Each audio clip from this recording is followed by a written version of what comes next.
আসলে লাইফে কোনো মানুষেরই অভাব নেই, কিন্তু কাছের মানুষ বলতে একদমই কম। এই পুরো ১ বছর ঘর থেকে বের হতে পারিনি, বাচ্চাদেরকেও কোথায় নিয়ে যেতে পারিনি, তাই আজকে ঘুরতে আসলাম। আর চট্টগ্রামের কোথায় ঘুরতে গিয়েছি সেটা এখন আপনাদের সাথে শেয়ার করব। আসসালামু আলাইকুম, কেমন আছেন সবাই? আশা করি ভালো আছেন। আলহামদুলিল্লাহ, আমিও ভালো আছি। এই তো চলে যাচ্ছি শাঁসা করে ফ্লাইওভারের উপর দিয়ে। কি যে আরাম লাগছে বুঝতে পারছি আসলে, যে ফ্লাইওভারটা করাতে আসলে অনেকটাই সুবিধা হয়েছে। একদম পাখির মতো উড়ে উড়ে চলে যাচ্ছি, কোনো জ্যাম নেই, কোনো গাড়ির চাপ নেই, কোনো ভেজাল নেই, একদমই সুন্দর একটা জায়গা আসলে। তা আমি চট্টগ্রামের পতেঙ্গাতে যাচ্ছি, তো পতেঙ্গাতে যে সি বিচ আছে, তো আমি সি বিচে যাচ্ছি। তো এই বিচটা আসলে আমার ভীষণ ভালো লাগে, কিন্তু আমি ৩ বছর আগে এসেছিলাম। তখন যখন এসেছিলাম তখন এখানে কাজ চলতেছিল, অনেক কিছু মানে ঠিকঠাক করতেছিল, তো এই সুন্দর পরিবেশটা করতেছিল, তাই তাকে তখন অনেক সমস্যা ছিল, তাই আর আসতে পারিনি। তো এখন যখন সব কিছু ঠিকঠাক হয়েছে, অনেক সুন্দর একটা পরিবেশ হয়েছে, এখন আবার এসেছি, অনেক ভালো লাগছে আসলে। এখনকার সিস্টেমটা এত সুন্দর হয়েছে যে আর কক্সবাজার যেতে হবে না, এখানেই মিনি কক্সবাজার হয়ে যাবে আপনার। তো যাই হোক, আমি আজকে এখানে চলে আসলাম, আজকে অনেক আনন্দ হচ্ছে, ভালো লাগছে। আর আমাকে দেখেই তো বুঝতে পারছেন, আমার বাচ্চাদেরকে দেখেও বুঝতে পারছেন কতটা খুশি হয়েছি। এই সাগরের পাড়ে এসে মনের সব দুঃখ সাগরকে উজাড় করে দিয়ে দিলাম, আর সাগর থেকে সুখ কিনে নিয়ে নিলাম। সত্যি বলতে আমার যখন বেশি কষ্ট হয় তখন আমি সাগরের পাড়েই চলে আসি, আর সাগরের পাড়ে যখন আসি তখন পানির মতো আমার মনটা হয়ে যায়, আর কষ্টগুলো সব কমে যায়।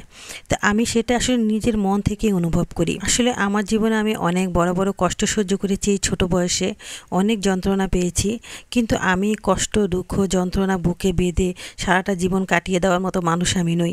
আমি অনেক একটা হাসি খুশি মানুষ, আমি চাই যে আমার দুঃখ কষ্টগুলো এক সাইডে রেখে আমি আমার সুখটাকে অনুভব করতে। তাই তার জন্যই আজকে এখানে চলে আসলাম, আর ভালো লাগছে এসে, ছেলে মেয়েদেরকে নিয়ে একটু আনন্দ করতে পেরেছি।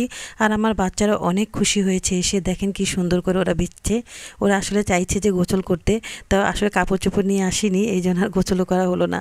তবে অর্ধেকটা প্রায় ভিজেই গেছি। আর আমার হাজব্যান্ড এখান থেকে শুধু ছবি তোলার কাজে আছে, ওনার কোনো ভেজাভেজির কাজ নেই, উনি পানিতে নামতেই চাচ্ছে না। আমি যতবারই বলছি উনি নামতেই চাচ্ছে না।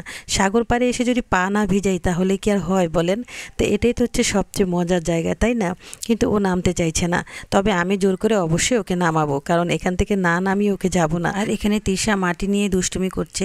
আসলে মাটিতে তো পাড়াই দেওয়া হয় না, কারণ আমরা যেভাবে থাকি, যে পরিবেশে থাকি, ওখানে মাটি বলতে কিছু নেই। তা মাটি যখন আমরা একটু পাড়া দিই তখন আমাদের কাছে অনেক ভালো লাগে। তো যাই হোক, এই যে বাচ্চারা কি সুন্দর করে খেলছে দেখেন, আমি বাচ্চাদের অবস্থা দেখে আমারও মন চাইছে এরকম করতে, আমিও মনে হয় যেন বাচ্চা হয়ে যাই। তো যাই হোক, এই যে আমার ছেলে প্রায় অর্ধেকটাই ভিজে গেছে মাজা পর্যন্ত, যত ডাক দিচ্ছি ওরা শুনছে না, ওরা ভিজছে। আর এখন কিছুক্ষণ উপরে এসে মাটি পাড়িয়ে পাড়িয়ে হাঁটছি, অনেক ভালো লাগছে। এখানে সব তো বালু মাটি, মানে অরিজিনাল কোনো মাটি নেই, শুধু বালু আর বালু। তা হাঁটতেও ভালো লাগছে। আর তারপর আসলাম ঝালমুড়ির কাছে, দেখি একটু ঝালমুড়ি খাই, ঝালমুড়ি খেতে অনেক মজা হয় এখানে নাকি শুনলাম, কিন্তু আমার ঝালমুড়িগুলো একদমই ভালো লাগেনি, কারণ একদমই মশলাপাতি কিছুই নেই, শুধু মুড়ি আর চানাচুর মিক্স করে বাস কয়টা পেঁয়াজ কাঁচামরিচ দিয়ে দিয়েছে। তো এই ঝালমুড়িটা একদমই পছন্দ হয়নি, কিন্তু দাম অনেক বেশি নিয়েছে। এখানে প্রত্যেকটা জিনিসের দাম আসলে অনেক বেশি। তো এখানে ঘুরতে আসা যায় ঠিক আছে, কিন্তু খাওয়া দাওয়া করলে অনেকটা লস হয়ে যায়। তারপরেও তো মানুষ আসে, দেখেন মানুষের অভাব নেই। আর আজকে যেহেতু আমরা একটু আনটাইমে এসেছি, যদি শুক্রবার শনিবারে আসতাম তাহলে মনে হয় সুযোগে থাকতো না পানিতে নামার, এতটাই ভিড় হতো। আর এই দেখেন আমি নামিয়ে ফেলেছি অলরেডি ওকে, ও তো নামতে চাইছে না, ওকে জোর করে নামিয়েছি। তারপরে দেখেন কতটুকু প্যান্ট উঠাই রাখছে, ও নামবে না, ও আসলে পানি অত পছন্দ করে না, আর ওর মানে ঠান্ডার প্রবলেম হয়ে যায়, তো এই জন্যই নামতে চাইছে না। এই জায়গাটা আসলে চট্টগ্রামের সি বিচ নামে পরিচিত, তো পতেঙ্গা শহর হয়ে তারপর আসতে হয়। অনেক সুন্দর একটা বন্দর এলাকা, এটা অনেক ভালো লাগে আসতে। আর এখন যেহেতু ফ্লাইওভার হয়েছে, এখন তো আধা ঘন্টার ভিতরেই চলে আসা যায়, কোনো রকম জ্যাম থাকে না, আর ভাড়াও একদম অনেকটা কমে গেছে। তো সব দিকে আসলে এখন আসতে সুবিধা। তো যাই হোক, এখন আমরা কিছুক্ষণ মানে রেস্ট নিচ্ছি, আর কিছু খাওয়া দাওয়া করবো ভাবছি। এখন আমরা একটু ফুচকা আর পেঁয়াজু নিয়েছি, তো মোটামুটি ভালোই ছিল, ভালোই খেলাম। বাইরে আসলে না খেলে হয় বলেন? বাইরে আসলে একটু হলেও একটা খাবার একটা আলাদা নেশাই থাকে, যত খারাপ খাবারই হোক তারপর একটু খেতে হয়।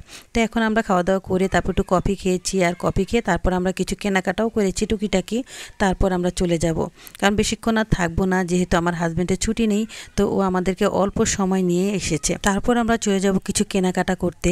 তো টুকিটাকি কিছু জিনিস আমরা কেনাকাটা করেছি, আমাদের অনেক ভালো লেগেছে, আর জিনিসপত্রের দামটাও অনেক কম ছিল, এই যে দোকানগুলো থেকে কিনেছি। তো এখন কেনাকাটা করে তারপর আমরা আবার সিএনজি নিয়ে নিয়েছি, কারণ আমরা অনেকটা রাত হয়ে গেছে, বেশি রাত হলে আবার আসতে অনেকটা অসুবিধা হবে। আজকে আজকের ভিডিওটা কার কার ভালো লেগেছে অবশ্যই কমেন্ট করে বলবেন, আর টুক করে একটা লাইকও দিয়ে দিবেন। তো ভালো থাকবেন সবাই, আজ এ পর্যন্তই, আবার পরবর্তী ব্লগে দেখা হবে। আল্লাহ হাফেজ।